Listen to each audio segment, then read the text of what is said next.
Mabuyani, munjani? Salibonani mule Zimbabwe, ngiyalamukela njalo kwenye i-episode engiphathele yona elangeni lanamuhla. Ithi ngitsho okuphakathi kwenhliziyo yami ngoba kunzima kuyasinda. Lizongixolela mule Zimbabwe ivoice lami lizoba liphuma linjani kodwa kungasenani ngizophola fast ngile flu. Salibonani sisi, ithi ngisho lami okuphakathi kwenhliziyo yami. Ngangiziphilela impilo yami enhle, kodwa angikwazi ukuthi ngangenwa yikuyini kahle.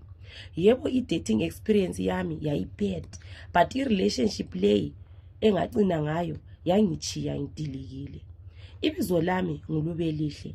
Ngangililuba elihle, kodwa okwakathesi sengililuba elibi. Ngileminyaka engu-33. Mina ngathandana labantu abanengi, kodwa okomendo kwakusala. One thing engazitshela yona yikuthi angisoke ngibe lo mntwana before amalobolo. So vele I moved from one relationship to another. Ngidinga uMr. Right wami. Ngahlangana lomunye ubaba. Wayengaso type yami kahle, kodwa wayile moda enhle, plus le mali wayekhipha. Vele mina amaviri ngangiwathanda. Wangitshela wathi usingo lami ngakholwa ngoba akula okwakusolisa. Kwathi after kumbe 8 months standana, yikho owangitshela khona ukuthi ulomfazi lemuli, abantwana abangu2. Wathi yena bachadile bonke. Ngafisa lokuthi ngabe akangitshelanga ngoba ubuhlungu engabuzwa lapho angikwanisi lokuchasisa. Ngokubona kwami umjolo yipandemic ewes ukudlula imikhuhlane yonke. Ungasenani wangiduduza ngemali lama gifts, wathi kimi akula okuzotshintsha ngoba yena wayefuna ukungilobola ngibe ngumfazi wesibili.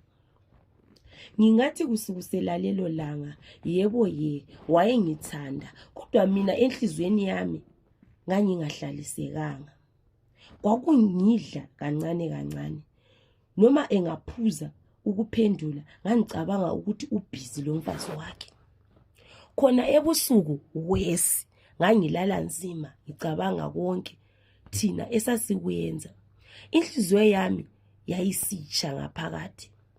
Uyabona into ethiwa yi-overthinking can lead you to something. Njengamanje namhla ngiyazisola.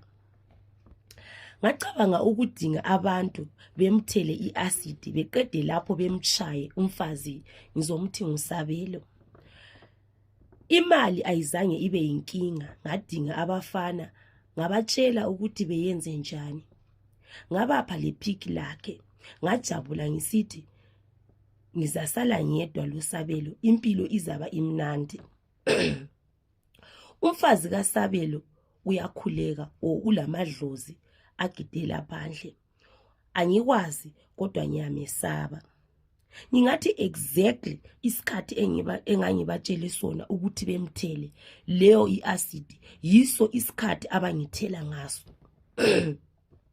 So mina ngasuka emsebenzini ngisithi lami ngizozwa igood news. Ngathi ngifika endlini yami ngahlaba iremote ukuthi ngivule igate, ilayala ukuvula. It was my first time ukuthi iyale ukuvula. So ngayehla emoteni ukuthi ngivule ngezandla.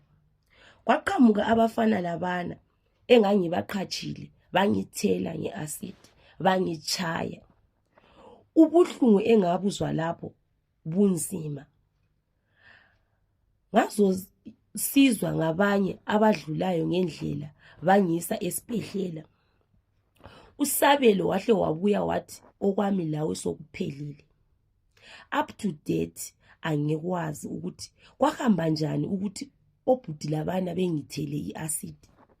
Angikwazi ukuthi uSabelo waye wangichiya mina ngangimthanda kangaka. Impilo yami inzima, kwezinye izikhathi ngiba lama suicidal thoughts.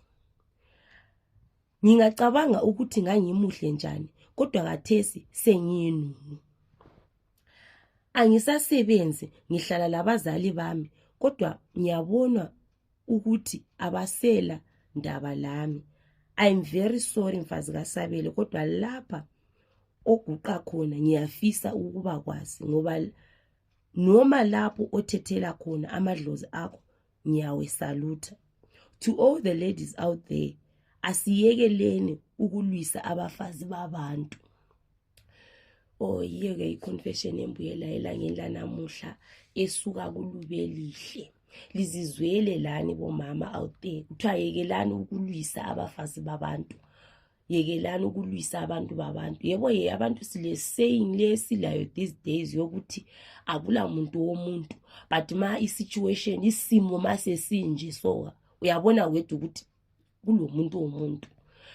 uNkulunkulu vele uyabalwela abantu labantu, because ma into yenzwa uNkulunkulu, ma kuyikuthi bahlanganiswa uNkulunkulu ukuthi bebe bonke, wena who are you to destroy?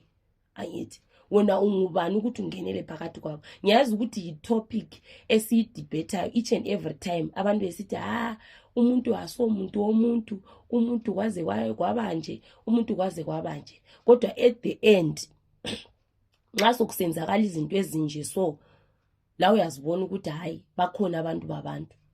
Asiyekeleni abantu abalabantu babo, asiyekeleni ukulwisa abantu abalabantu babo, sibe satisfied ngabantu bethu bona labe sabe silabo. Dinga umuntu wakho single, ngumuntu wakho yena lo. Umuntu maye ngakutsho ukuthi lo mfazi makuyikuthi okay lo uright ngokuthi wayetshele wathwa ngilo mfazi, kodwa wena zokuthatha ube ngumfazi wami wesibili, yena ngendaba kungasuthiseki wabe sithi hayi mina ngifuna ukumbulala umfazi kaSabelo, ngingene mina esikhundleni ngibe yimi wokuqala. Anti manje uyabona kade sezisola, kade singabe wahlala waba ngumfazi wesi2, siyakwazi ukuthi isithembo sikhona, sakwazi isithembo sikhona, but inkinga ukuthi abantu we don't respect ama boundaries. Every time sabe sifuna ukuthi sisuke siwaskip ama boundaries lawana, uyathi ufice kulo muntu la uyafuna ukuyeqa ukuthi umdlule umuntu lwana o umdlulise wena uhambe phambili. That is not good, that is not good. Kodwa asifundenini nje abantu ukuthi let's be satisfied, because into eyenza ukuthi sibe lama confession anje aqalisela ngokungasuthiseki. Yabona, ungasuthiseka ngento olayo, ungasuthiseka with whatever that you have been given in a relationship, izinto ziyahamba kahle. But inkinga ukuthi asisuthiseki. Ngiyabonga ngokulalela i-episode embiyelayo namuhla. Ndaboka.